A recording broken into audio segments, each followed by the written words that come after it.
Hey there guys, I feel like a cup of coffee, so why not use my survival kit? I've seen a number of survival kit videos online, and some people, much like me, do a lot of stuff inside their house. But I've noticed a lot of people with survival kits, everything is brand new, nothing's ever been used. And one of the important parts of survival kits is to practice with it, to know what it can do, to learn how to use each of the tools. Now we're not doing any kind of 2-cup boiling test or anything like that today. We're just using a couple of things. This is a 6-ounce double-walled titanium cup from Snow Peak. 6 ounces is, actually it's probably 8 ounces, but 6 ounces is the amount of water you want for any of those little instant coffees. So that's what we're going to be drinking out of. I have some hand cleaner, hand sanitizer, which is a great fire starter. I have my little cutlery kit here, because I'm going to need a spoon to mix it. I have my titanium canister inside my titanium cup from Snow Peak. I was thinking about doing a boil test with the titanium canister, but we won't be doing that right now. I just have water in here right now. You don't need much water for a cup of coffee. 450 milliliters. Maybe not. It's titanium 450 anyways, not name of the cup. In addition to my regular kit also, I have this is a Vargo titanium triad XE stove.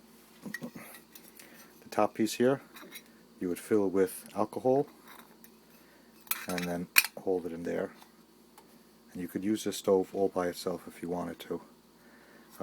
I have a little titanium Vargo triad, which is basically just this piece solid with the legs on it.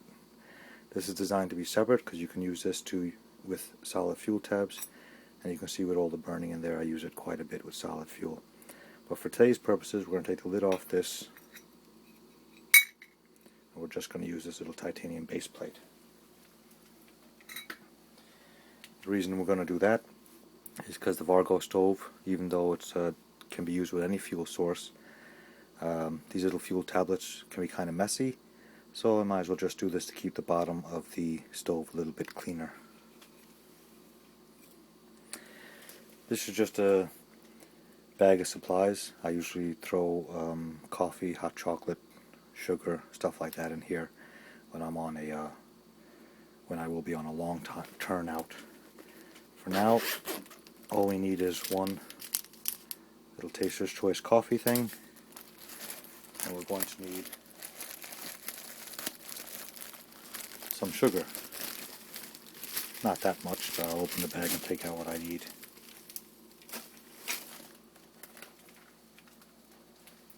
We'll just leave the sugar aside for right now. We don't want stuff that's going to burn on the table.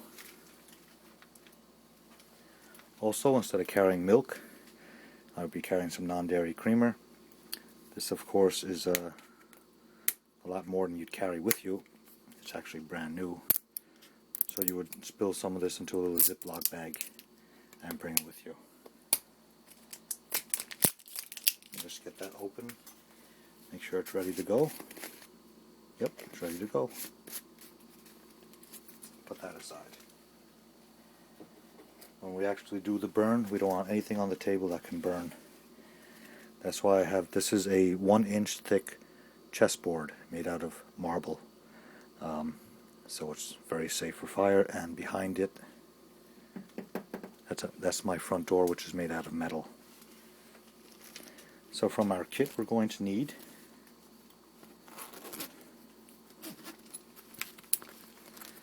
some way of starting fire, which is going to be matches today. We need some fuel tabs. We're going to need 2 titanium stakes. And we're going to need the Vargo hexagon stove. So I'll put the kit aside. Open up the Vargo stove.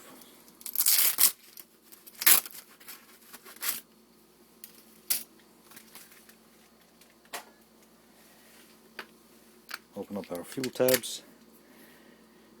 Generally one of these fuel tabs will do 2 cups of water if the flame is very near, but of course the stove is going to be holding the cup quite a bit above the flame. But then again, we're only doing 1 cup of water, so I'm going to take a shot with just 1 fuel tab. And we're going to use a tiny bit of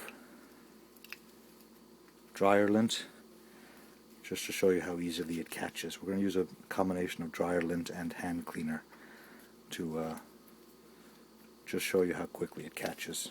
You don't have to indoors, of course. You can just hold a match to the fuel tab, and a couple of seconds later it'll catch. So we need our cup. We don't need our rag.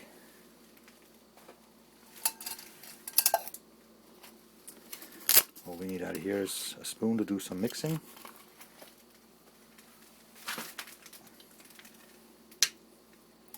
Our cup, fire, water. We'll set up our little burner. We'll fluff out the lint. To put it all around the fuel tab. And we'll put a little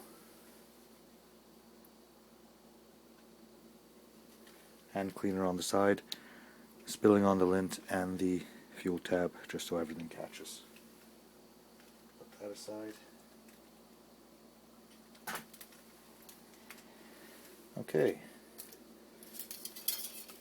Titanium hexagon stove. Twist it around. 1 lip in. Second lip in place. That's it. Now, I didn't show this in my last video, but another use for a safety pin. If you're putting a very large pot on top of here, people are worried that it might collapse. I really don't think it would, because the weight is touching these solid pieces which go straight from the pot to the floor. So I don't think it would collapse. But if you are worried about this popping out and collapsing, you just put a little safety pin in through that hole and it'll stop it from coming out.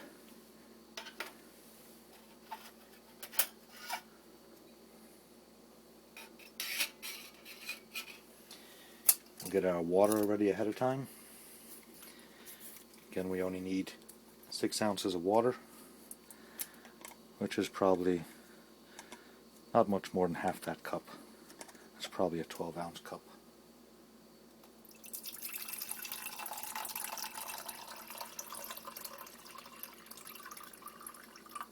That should be plenty of water.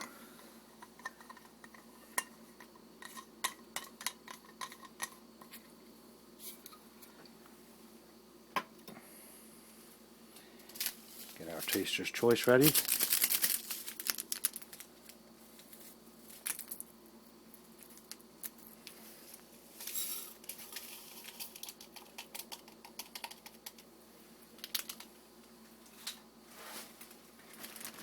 Throw in some sugar.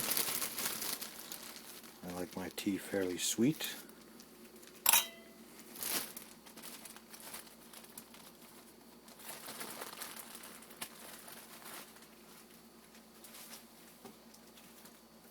And we'll throw in some coffee creamer all together. I'm not sure exactly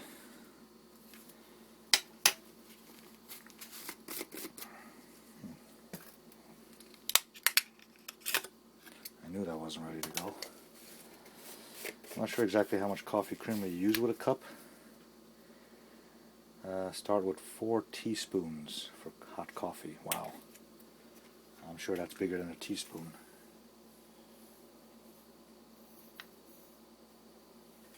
I'm sure that's plenty.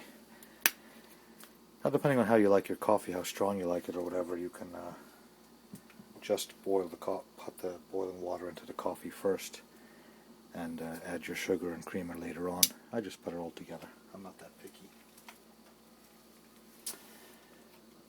So we have our stove ready to go.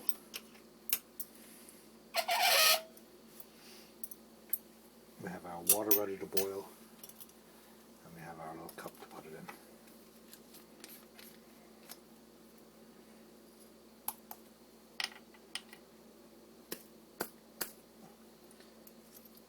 our striker and our matches. One match.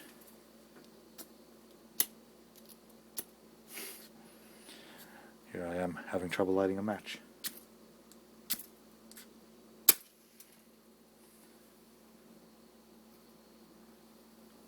You see the hand sanitizer takes light right away, and now it's burning all around the lint, and that should be just long enough a burn to catch the fuel tab. You always store your striker out from the matches so there's no accidentally striking in there. Close the door. Throw on our 2 titanium stakes.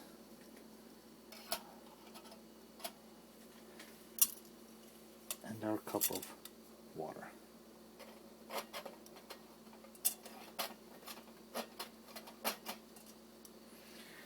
We actually don't need the titanium stakes because the cup sits on top.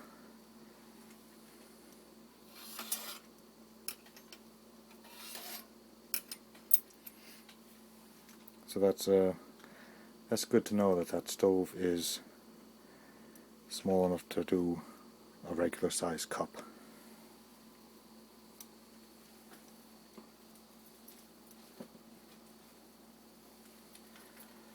So we can put our 2 titanium tent pegs away for another day. Put our matches away.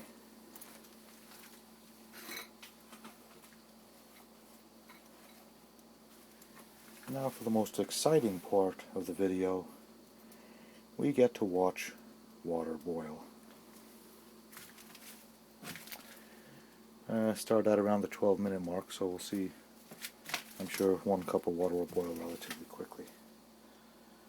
While we're on the subject, let's do a little review.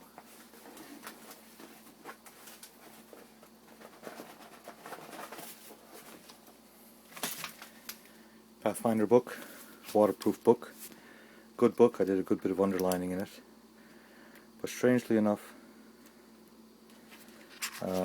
even though food seems to be the least important part, they spend actually more time about food. I just felt they had more time about food in here than they did about shelter. They do have some an above the ground lean-to, hammock with a canopy over it, 2 more lean-to type shelters. I think they could have used this space to do more than 1 type of shelter in each. There's so many different types of shelter out there. Sometimes you want a good strong shelter if there's snow coming or something like that. And basically you find 2 trees, you know, within 8 feet of each other, hopefully right about 8 feet apart, with some branches that are branching off at the 5 or 6 foot high mark, and then you can lay a branch in between the 2 trees and lean branches at an angle on one side and make a very heavy lean-to. A number of different things you can do. Second part of the review, I don't know if you might have seen some of this already if I ever do wind up posting that video I did. If you haven't seen it, never mind. Pathfinder bag. Pathfinder logo in the front. The one thing I don't like is that they just, after they did the bag, then they did the logo. So they sewed the logo right through both layers of the bag, which takes away 1/3 of the usability of this pocket. If they hadn't done that, if they just put the logo on the front, you would be able to carry that survivability for the common man book in this flap. It'd be the perfect place for it. So that's just one comment about the Pathfinder bag I didn't like, that you can't really carry their own book in the top flap, which would be the perfect size otherwise. I do wish the strap was a little bit longer, because then you could wear it as a backpack. I might, if I didn't put up that other video, I'll do another video someday of how a messenger bag turns into a backpack. So anyway, our fire's going there. I'm going now for 3 minutes. There's a bunch of bubbles on the bottom of the cup, so it's starting the boiling process.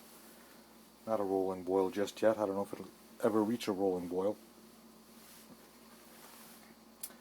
But this is water I'm aware of, so I don't need a rolling boil to purify it. Change the camera angle just a hair.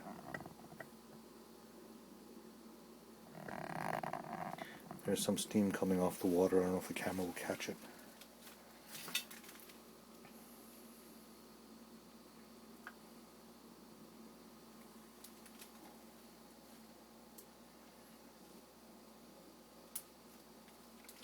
The problem with a lot of burning solutions out there, alcohol stoves, a lot of them, solid fuel tabs, and even wood, is that even when the water starts boiling, the fire's still going, and you kind of have the feeling you're wasting fuel. But the tab's going to burn for 8 minutes. Whether that's enough time for us or not doesn't matter. It's still going to burn for 8 minutes. If you find your stuff taken care of after 4 minutes, you can actually splash some water on the fuel tab and it'll go out very easily. And then it'll light up pretty easily again. I think I'll show you that once we get to a boil. There's more steam coming off the water now. I think it looks like the camera's picking it up. Just make sure we're zoomed in the right spot.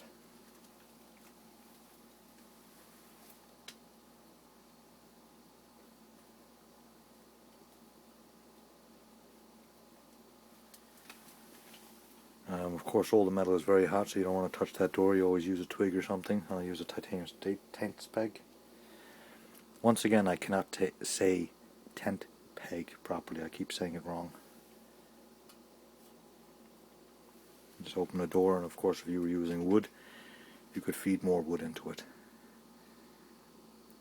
With that, it's burning there nicely. It's keeping my stove clean by using that little filler piece from the Triad XE. I think actually I'll be carrying that little filler piece all the time, because even if I use this as a wood stove, I'll still start it with a fuel tab. So I might always lay that down there and then build wood around it.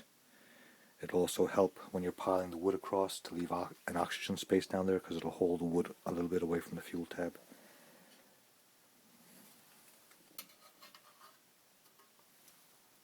Oh, it's still got a lot of bubbles on the bottom. Hasn't hit a boil yet, because as you can see, alcohol stoves and fuel tabs and stuff like that, they're designed so the cup is a lot closer to the fire. This holds it up quite a bit, even though the angle of the stove does direct a lot of the heat up into the bottom of the cup.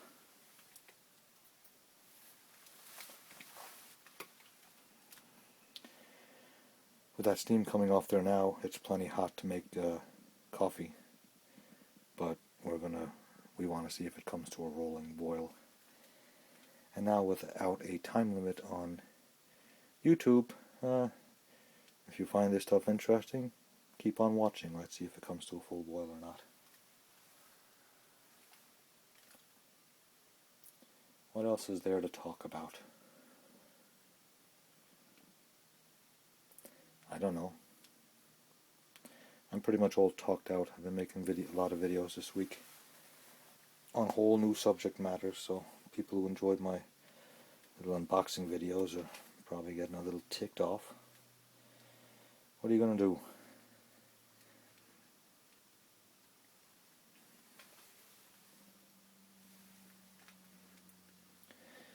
We're at 19 minutes, which means, I forget, did we start at 12?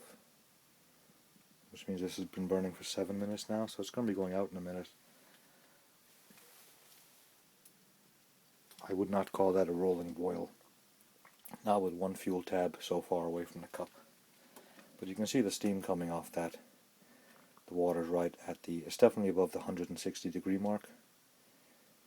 For those of you who don't know, you hear so many people fascinated about a rolling boil. Getting water to a rolling boil is a way of guaranteeing that it's hot enough that everything inside it is now dead. Of course, that doesn't include chemicals. If there's chemicals leaching into the water, you could boil it all day long. The chemicals might still be in the water. A lot of people talk about how different types of water filtration systems aren't really that reliable because they don't take the chemicals out of water. Well, boiling doesn't particularly take them out either. So there is no guarantee. You just do the best you can.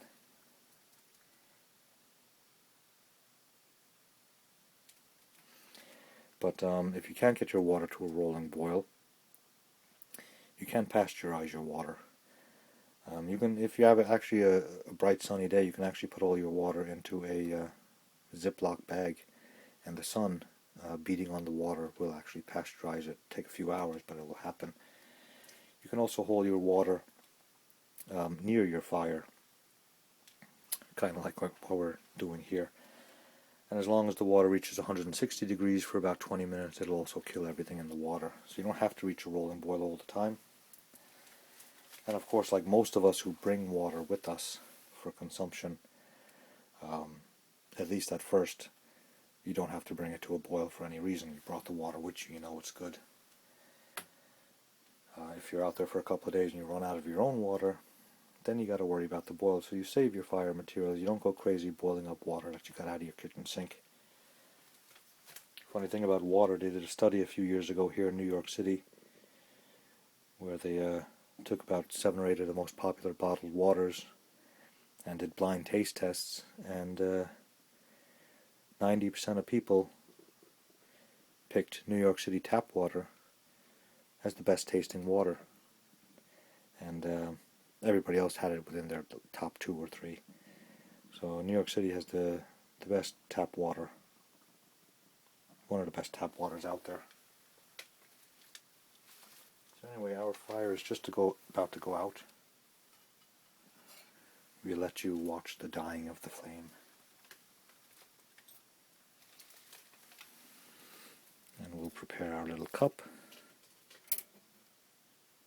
Whenever you pick up a cup, always touch the handles lightly before you pick it up in case they've gotten very hot.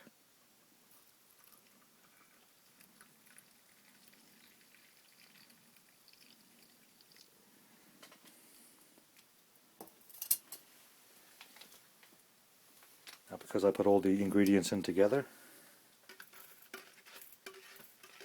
I have a little more mixing to do.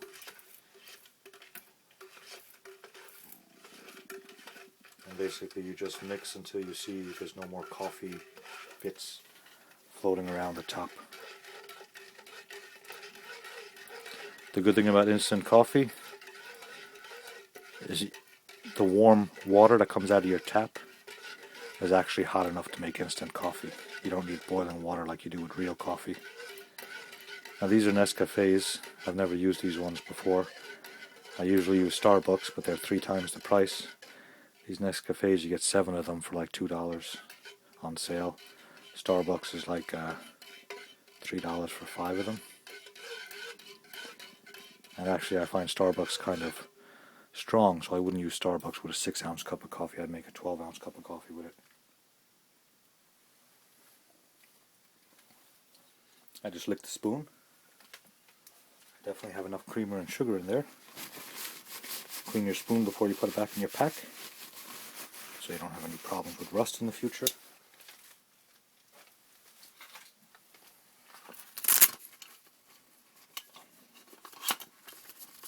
I don't know if the unboxing video of this came up on YouTube, if I published it or not.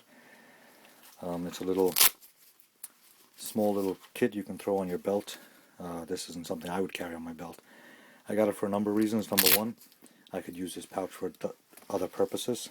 Carry it on my belt. I could carry a little fire kit, fishing kit, basic mini kit in there. And got this for like $6.50, but it's actually better quality than I thought it would be. You have a nice large spoon, folds open. You have a fork, a little bit of a weird angle on the fork, but it seems like a good fork. And a knife, which I actually kind of like. So it's always good to have another knife with you. People talk about carrying a regular knife, a backup knife, but if you carry a little kit like this, you have a third backup knife. And the spoon could be an emergency digging tool, all kinds of different things. Anyway, the fire has gone out. The coffee is made. And our video is done. And again, the point of this is I practice with different things at home, so that when I go out there in the wild, I'm not struggling around trying to figure out how did they make a video in the fire, because I've already done it myself. A number of my gear is, I can't turn this all the way over, Oops. But you can see it's pretty blackened on the bottom because I use it all the time. Because it's good to practice with your gear. I practice with everything. I actually used my first aid kit the other day. Like a fool, I tripped on the ice and went down on a knee and my two palms. So still a little scarring there, minimum. But my knee was really skint, so I came home and, believe it or not, went straight to my little bag and took out my little emergency kit, alcohol wipe, a little cotton pad and some medical tape, and cleaned it up. So any chance you get a chance to use something in your little kit to practice with, use it all the time. And even simple things, you want to make a cup of coffee, a cup of hot chocolate, want to boil some ramen noodles, simple little tasks like that, why not use your emergency kit to do it, just to keep in practice and get used to how everything works and how long everything takes. Okay, wow, we're at 26 minutes. We better stop it now because I don't know if I can go above 30 minutes on YouTube. So that's it, everybody. I just figured I'd make this little video showing you the stove in action, the way I use it, and to remind everybody with these kits, use your kits, test your kits, make sure they all work. There's no point having all this stuff in your bag and then when you actually need it, not really knowing how it works. So use everything. Thanks for watching.